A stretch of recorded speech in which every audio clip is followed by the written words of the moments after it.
Hey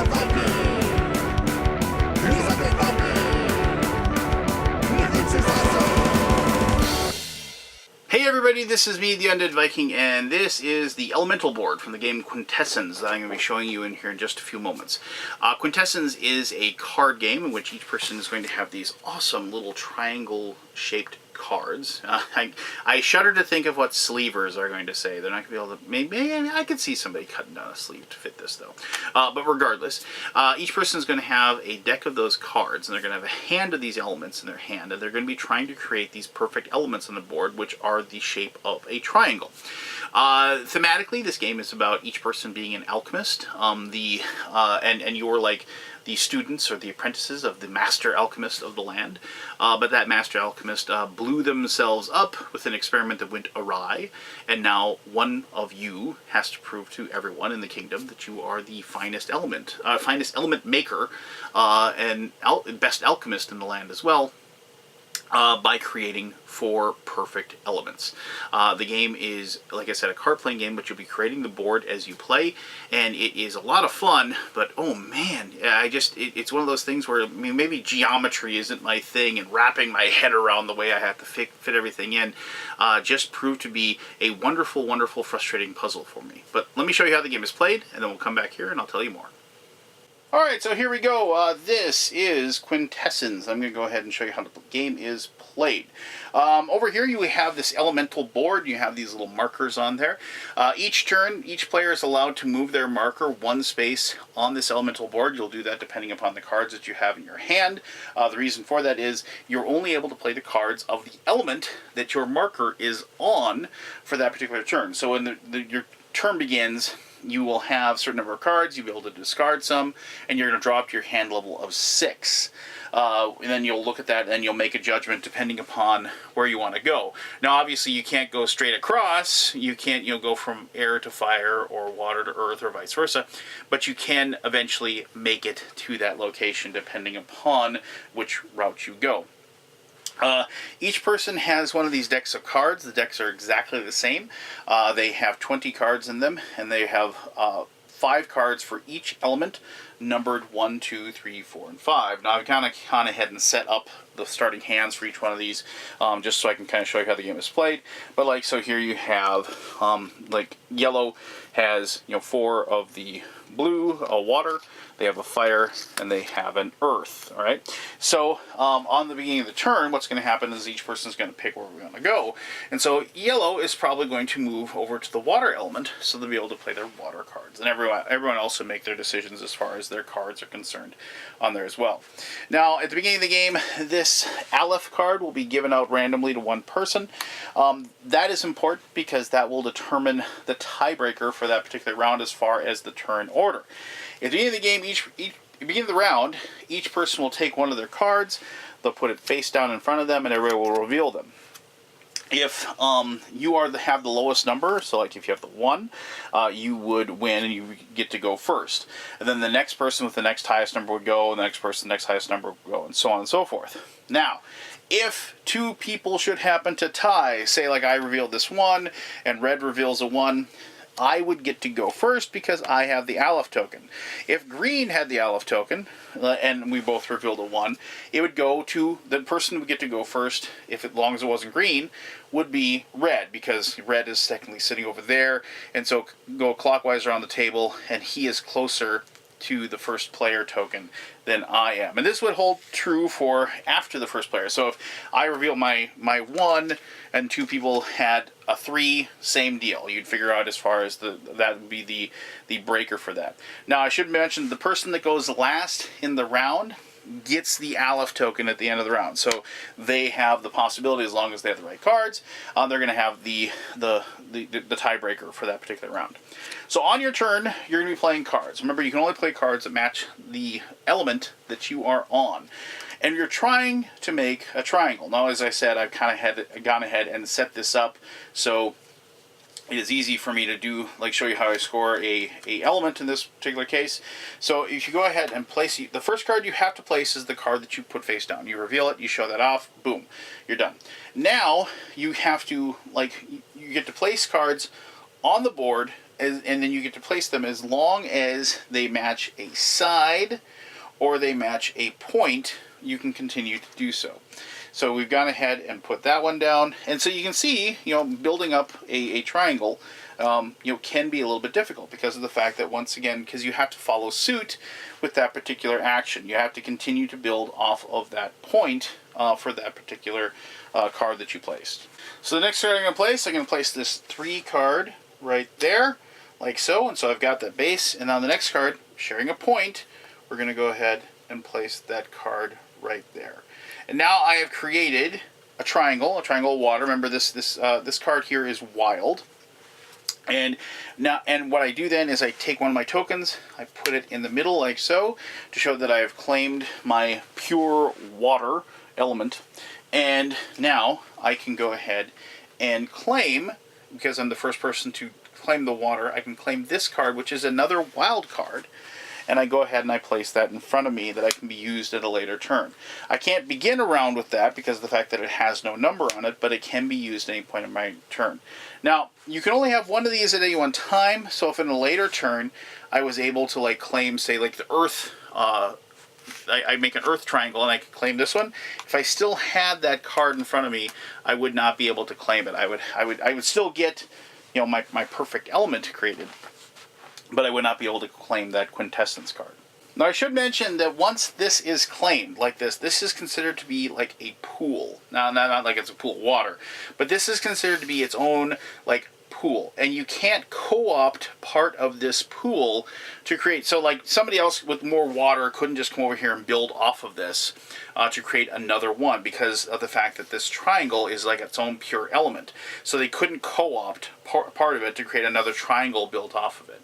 And so you have to create your own new one without using that particular pool of that perfect element. However, you can transmute part of this triangle into another element, and at that point, then you could co-opt part of it, and you would get to claim this marker that's in the middle. So let me show you how that is done. Now, admittedly, this is going to take a little bit of a gamesmanship, if you will, just to kind of create the situation.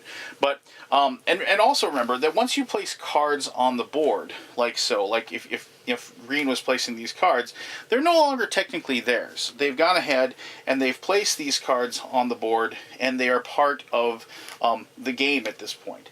And also, one of the things is that you never really want to maybe create too much of a triangle, because then, since the cards aren't yours, somebody else can just swoop in. If they have the right cards, they can create their own thing, and they can go ahead and make it. But so let's just say that happened on Green's turn, and I mean, Green would technically have to be over in the green portion over there. But now we're going to go ahead and we're going to look at Green. Let's say Blue, as luck would have it, because I purposely did this, Blue has a bunch of these fire cards, and that's why they're on that fire element. So on their turn, what they could do is they could co-opt, it would look like, well, man, if we could just make this, a fire element, we'd be able to go ahead and use it, to create our other perfect triangle, or perfect element.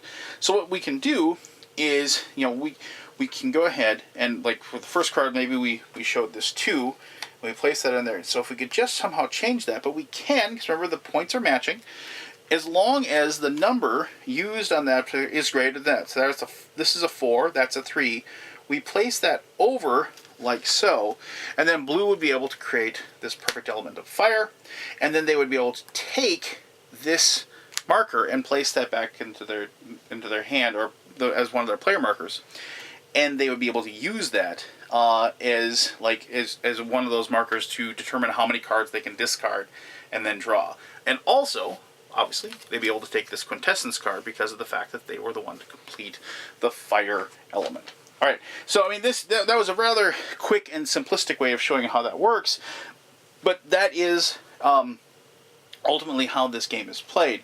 You are going to be building the board as it goes, and you're going to always be looking for places where you're going to be able to place your cards down, and also have chances like this to transmute other players' cards, so you can then collect their player markers. The first person to create 4 elements, as I said, wins, and they do that. And the last element, they take their last player marker that's on this board and place it on the table to show that they have completed it. A couple quick things before I move forward to my final thoughts. You are able to use these wild cards, but you cannot use 2 wild cards in the creation of a perfect element. So this would not be a perfect element because of the fact that there were these 2 wild cards part of it. Thematically, it says that the wild cards are too powerful, they have too much of the elements in them, and if you use both of them, then the element is actually unstable, and actually may have cost the life of the former alchemist because of the fact that they used those particular elements. So that is not a legal thing. The big things are, remember that you cannot lead with a quintessence tile. You can transmute a quintessence tile, but a quintessence tile can't transmute. You can't place a quintessence tile over another tile to be transmuted because of the fact that it has no value on it. And the big thing is that remember, you can't co-opt somebody else's pool of elements. You can't have a bunch of fire cards and then add them on here and create another triangle here like this, because of the fact that this particular triangle is already being used for that element. So that would not be a valid true element.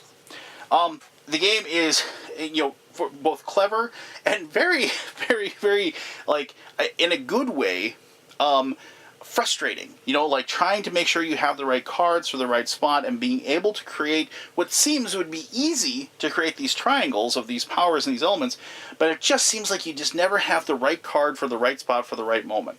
But let me talk more about that in my final thoughts. All right, thank you very much for taking the time to learn how to play the game. I had a lot of fun playing it, and I had a lot of fun figuring out how to win. This was a game that really, really spun me on my ear, as I've said.